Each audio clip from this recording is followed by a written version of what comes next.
Que alegria estar com você e também uma pontinha de tristeza, porque estamos terminando a nossa série no livro de Efésios, na lição da Escola Sabatina, aqui no canal Classe de Professores, nesse trimestre, que foi um pouco maior, tivemos 14 lições, estamos hoje na lição número 14. E o que trata a lição dessa semana, que é a última? A essência de Efésios. O autor faz um resumo de tudo o que aprendemos nesse trimestre, uma síntese de toda a epístola aos Efésios. E ele apresenta verdades importantes contidas em Efésios. Quais são essas verdades? Número 1, somos abençoados em Cristo. O cume da montanha em Efésios 1, o ponto alto, é o fato de que nós somos abençoados com toda sorte de bênção espiritual nas regiões celestes em Cristo. Efésios 1:3. Graças à vitória de Cristo, nós somos salvos desde antes da fundação do mundo. Efésios 1:4. E ele deu-nos vida por sua ressurreição. Ele nos exaltou por sua ascensão. E ele nos fez assentar no céu. Isso inspira da nossa parte louvor, admiração, adoração, gratidão a Deus. Você lembra que lá no início nós falamos que Paulo começa com essa questão de que nós somos abençoados em Cristo. Por quê? Porque a igreja de Éfeso estava meio cabisbaixa. Ela sabia disto, mas não comemorava isto. Então Paulo relembra as bênçãos da salvação, do perdão, da graça, das promessas de Deus através de Cristo para com a igreja. E isto inspira louvor e gratidão dessa mesma igreja, né? Segundo lugar, segunda verdade que Efésios nos traz, é que nós fomos redimidos para a fraternidade. O que isso quer dizer? É que Cristo uniu judeus e gentios, o que era considerado uma impossibilidade. Ele derrubou, ele destruiu através da cruz e do sacrifício dele a inimizade que havia entre os dois povos. Ele derribou, no dizer de Paulo, a parede de separação. E nós agora somos todos irmãos em Cristo. Isso é uma maravilha. Esse é o milagre do Evangelho. Esse é o mistério do Evangelho, como ele mesmo disse no livro de Efésios. A igreja unida é, na verdade, um sonho de Deus, mas é também um milagre operado por Deus, porque isto humanamente seria impossível de se pensar. Mas esta é a igreja de Deus. Então, nós hoje não temos que pedir por unidade.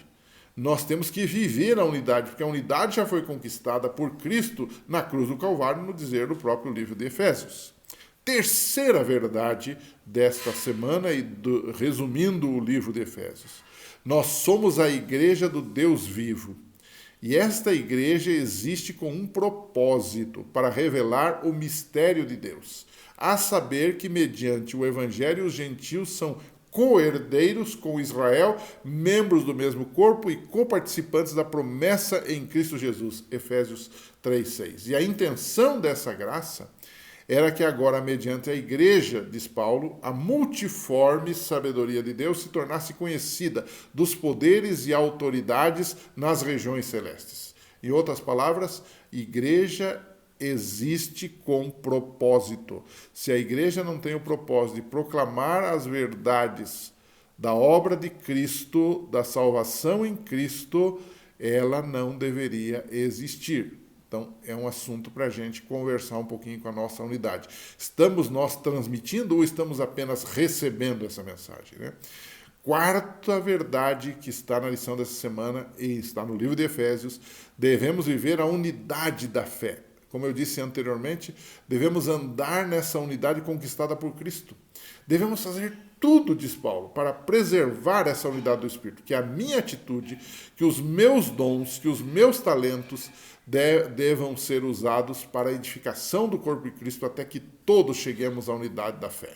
Esse é um ponto extremamente interessante. O esforço pessoal de cada um para que a igreja continue unida. Cristo a uniu no Calvário, mas a prática disso é nós que devemos fazer por nossas atitudes.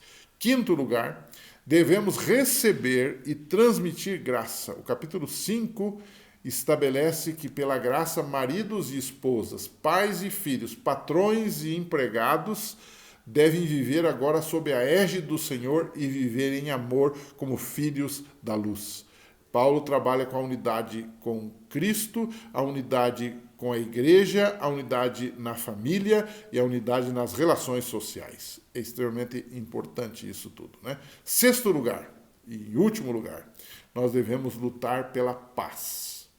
Em Efésios 6, a igreja é retratada como um exército que está em guerra. O conflito entre o bem e o mal, entre Cristo e Satanás, e nós somos os soldados no meio dessa guerra. Nossas armas são a verdade, são a fé, a justiça, a paz, o Espírito Santo e a palavra de Deus. E nós lutamos não para a destruição, mas para a salvação. Nós lutamos não para a guerra, mas para a paz. Ok? Terminando, então, a última pergunta do trimestre. A gente deve se encontrar no próximo trimestre, se Deus permitir, com um novo tema, com um novo assunto. Nós chegamos ao finalzinho e você poderia suscitar uma discussão sobre esses pontos apresentados hoje e em todo o trimestre, né? Pergunte ao aluno de forma direta: o que mais lhe impressionou na Epístola aos Efésios? Ele certamente vai falar de pontos do livro de Efésios. Isso vai fazer com que a sua lição se torne mais atrativa, interessante e muito produtiva também. Um abraço, foi um prazer estar com vocês e a gente se encontra, se Deus permitir, no próximo trimestre. Que Deus o abençoe.